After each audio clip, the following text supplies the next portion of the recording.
It's actually an emotional journey అండి. చాలా జరిగింది. మీ ఎదురుగా వచ్చాను. మీ అందరూ కూడా చాలా పేషెన్స్‌గా వచ్చారు. ఫస్ట్ అండ్ ఫార్మోస్ట్ కొంచెం లేట్‌గా స్టార్ట్ అయింది. Please don't mind. కొన్ని కారణాల వల్ల. అండ్ ఈ సినిమా మీరు ఇంటర్వ్యూస్ విన్నారో లేదో తెలియదు. ఫస్ట్ అండ్ ఫార్మోస్ట్ ఏంటంటే ఈ సినిమాకి నాది పునాది అంతా కూడా ప్రదీప్ అండి. ఎవరైనా సరే కెరియర్‌లో సెటిల్ అయిన తర్వాత ఒక పీహెచ్‌డీ ప్రొఫెసర్స్ అయినప్పుడు, వాళ్ళకి ఫ్యామిలీ ఉన్నప్పుడు, పిల్లలు ఉన్నప్పుడు స్టెబిలిటీ చూస్తారు. మన మంత్కి ఈఎంఐస్ ఉన్నాయా లేవో చూస్తారు. లేకపోతే మనం ఎంత సేవ్ చేసుకున్నామా, హ్యాపీగా ఉన్నామా లేదా అని చూస్తారు. కోవిడ్ పోతున్నప్పుడు ఒక సెల్ఫ్ రియలైజేషన్ వచ్చింది. ఏంటంటే ఎప్పుడు పోతామో ఎవరికీ తెలియదు, ఎప్పుడు ఉంటామో ఎవరికీ తెలియదు అన్న సెన్సేషన్లో ఉన్నప్పుడు ప్రదీప్ టుకే కాల్ దట్ ఒకవేళ తను ఉన్నా పోయినా సినిమాలో అని డిసైడ్ అయ్యాడు. అక్కడి నుంచి జర్నీ స్టార్ట్ అయిందండి. నలుగురు ఒక వెరీ కామన్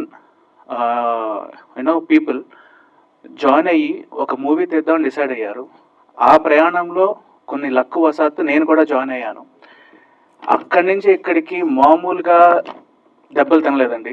దెబ్బలు చాలా దారుణంగా తినడం, కింద పడ్డం, పైన పడ్డం. ఎవరన్నా సరే జనరల్గా మధ్యలో వదిలేస్తారు, మనకెందుకు ఇది అని చెప్పి. కానీ guys, this all your perseverance that అది సూర్యం బాయ్ ఏమన్నా అంటే సరే నేను ఏదో చూస్తాను, it's okay, budget is not an issue, నీకు ఏదో రైటింగ్ సార్ తీయు అని చెప్పి సంతోషం అండి. ఆల్మోస్ట్ 4 days హై ఫీవర్లో ఉండి హెవీ డెంగ్యూతో ఉన్నా సరే ఇంకో 4 days రెస్ట్ తీసుకొని వెంటనే మళ్ళీ షూటింగ్ వచ్చాడు, so that he can be a part of it. That is the level of commitment. Satyaprasad almost అంతే effort.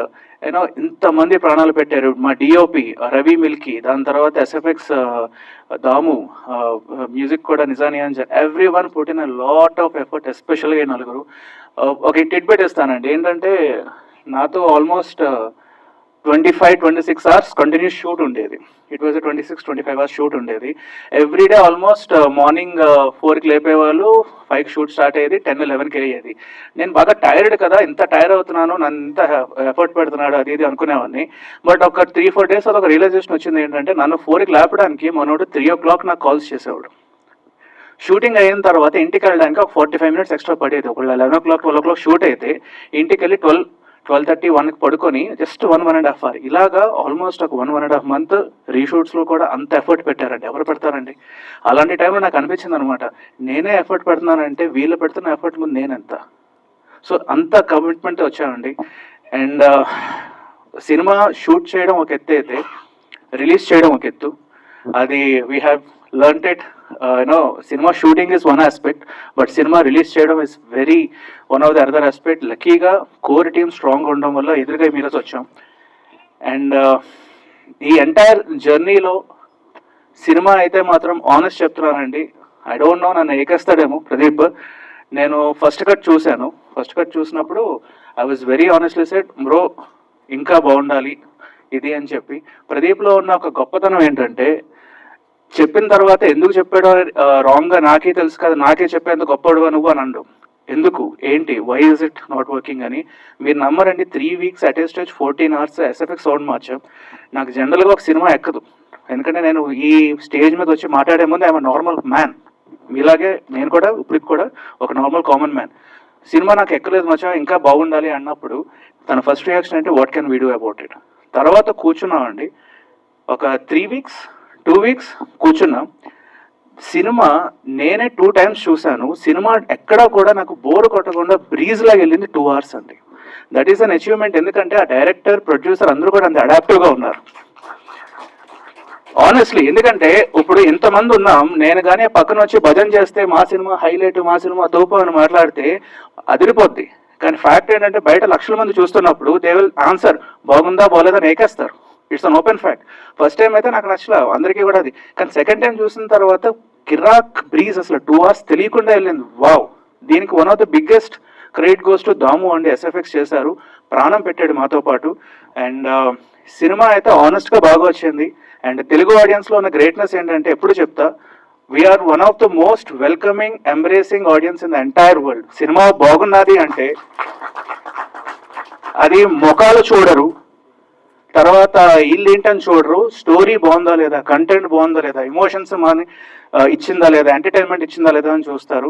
So it's a very humble request అండి. కొంతమంది జీవితాలు ప్రాణం పెట్టి లిటరల్గా కష్టపడ్డాం ఇది. జస్ట్ మీ సపోర్ట్ కావాలి. చూడండి, ఒక్కరు చూడండి, బాగుంటే 10 మందికి డెఫినెట్గా చెప్పండి. That is the only humble request. Cinema has come out good. And వెళ్ళే ముందు ఇంకొక కపుల్ ఆఫ్ పీపుల్ గురించి చెప్పాలండి. శాంతి గారు, ఆవిడ పుట్టిన లాట్ ఆఫ్ ఎఫర్ట్, ఎంత టేక్స్ అయినా సరే చేశారు. And Damu, the SFX guy, and the DOP Ravi Milky, you guys are rocking literally. This will be one of the best technicians in the industry. And especially ఈ movie ఎంతవరకు రావడానికి ఇందాక చెప్పినట్టు మా సాయి అండి, నాకు ఆల్మోస్ట్ చాలా నాళ్ళ నుంచి బ్రో సాయి మామూలు ఎఫర్ట్, మామూలు సపోర్ట్ కాదండి. He's been a true backbone. Sai, thank you so much for being such a stupendous support for us. And దీని తర్వాత వచ్చేసరికి నేను ఫస్ట్ ప్రిఫరెన్స్ ఇచ్చేది ఇప్పుడు the stalwart of Hanuman Udayanidhi garu. ఏమైందంటే నాకు, అంటే నేను డైరెక్ట్గా ఇప్పుడే కలడం, మా టీం ముందు వెళ్ళి కలిసినప్పుడు నా ఫస్ట్ విషయం ఏంటంటే, బ్రో వీళ్ళు నేను ఎక్కడ కదా, నేను హనుమాన్ చేశాను కదా అన్నట్టు నేను అనుకున్న రియాక్షన్ ఇస్తారేమోనని. బట్ మా వాళ్ళు రాగానే, bro he was so warm, so welcoming. ఏంటిది ఒక చిన్న పిల్లోడ్లాగా ఇంక్యూజిటివ్ మైండ్తో చేశారని చెప్పగానే I was like wow. Sir ఆ మాట నాకు అది విన్నప్పుడు it seems I should learn so many things. ఎందుకంటే హనుమాన్ ఏ రేంజ్ హిట్ అయిందో అందరికీ తెలుసు, ఏ రేంజ్లో విఎఫ్ఎక్స్ ఉందో అందరికీ తెలుసు. బట్ అక్కడికి వెళ్ళిన తర్వాత కూడా ఒక న్యూ కమర్స్ అండి, మేము అవరం, అసలు ఆనెస్ట్ ఫ్యాక్ట్ మేము అవరం. అలాంటిది ఒక వార్మ్ స్మైల్ తో మమ్మల్ని ఎంబ్రేస్ చేసి తీసుకొచ్చారు. It means a lot sir. It's a true honour to associate with you. మిమ్మల్ని కలడం కూడా. Thank you so much for embracing this event. Honestly this is from the heart sir. And second ఏంటంటే శబరి మహేంద్ర గారు, ఇది ఏమైందంటేనండి, through కలిసినప్పుడు నేను కొంచెం opportunity miss అయ్యి నేను డెవలప్ అయ్యాను. మా వాళ్ళు రాగానే ఫస్ట్ మాట ఏమన్నారంటే, dude he's a very chilled out guy అని చెప్పారు. అండ్ నాకు ఇందాక అన్నట్టు ఆయన time, he's already very busy. First of all sir, Sabari, I wish the movie the very best. Cinema should be a super hit. And ఇలాగే మీరు చాలా సినిమాలు తీయాలి. It's a genuine wish from me. మా వాడు వెళ్ళినప్పుడు ఒకటే అన్నారు ఏంటంటే, డూడ్ హీస్ గివింగ్ ఇన్పుట్స్. ఆయన ఎక్కడా కూడా నేను ప్రొడ్యూసర్ని ఒక ఇంత తీశాను అన్న చెప్పు ఒక ఈగో లేదు, ఏమీ లేదు, ఈజ్ వెరీ ఫ్రెండ్లీ. అనగానే నేను మేబీ సార్ ఆనెస్ట్ చెప్తున్నా, మేబీ మన వాళ్ళు హర్ట్ అయ్యారేమో, ఏదో చెప్తారేమో అనుకున్నా. మిమ్మల్ని కలిసినప్పుడు, మిమ్మల్ని చూసినప్పుడు I didn't feel that sir, not even an ounce of the radiate ఎక్కడ అవ్వట్లా. You are very warm and very welcoming. Thank you for embracing this event sir. Really means a lot.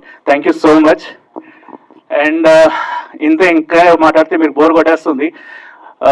Last one final again appeal అండి, cinema అయితే బాగుంటుంది. And ఇది ఎందుకంటే నేను చేశానని కాదు, నాకు నిజంగా నచ్చింది. బాగుంటే బాగుందని చెప్తాను, బాగోలేతే బాగోలేదని చెప్తాను. మాటల్లో దాపరికాలు నా వల్ల అవ్వదు, ఫ్యూచర్లో కూడా అవ్వబోదు కూడా. సో సినిమా అయితే బాగుంది. It's a humble request. Very soon ఈ మంత్ మేలో అయితే సినిమా వస్తుంది. Please see and supporters. Cinema అయితే బాగుంది కాబట్టే చెప్తున్నాం. అండ్ రెస్ట్ మీ చేతుల్లో పెడుతున్నాం. Thank you for coming. Thank you for giving this opportunity. Thank you అండి. Thank you so much. మీరేం టెన్షన్ పడద్దు, ఆల్రెడీ మ్యూజికల్ హిట్ అనే టాక్ ఆల్రెడీ వచ్చింది కాబట్టి సో సూపర్ డూపర్ హిట్ అవుతుంది. అంతే కదా గైస్.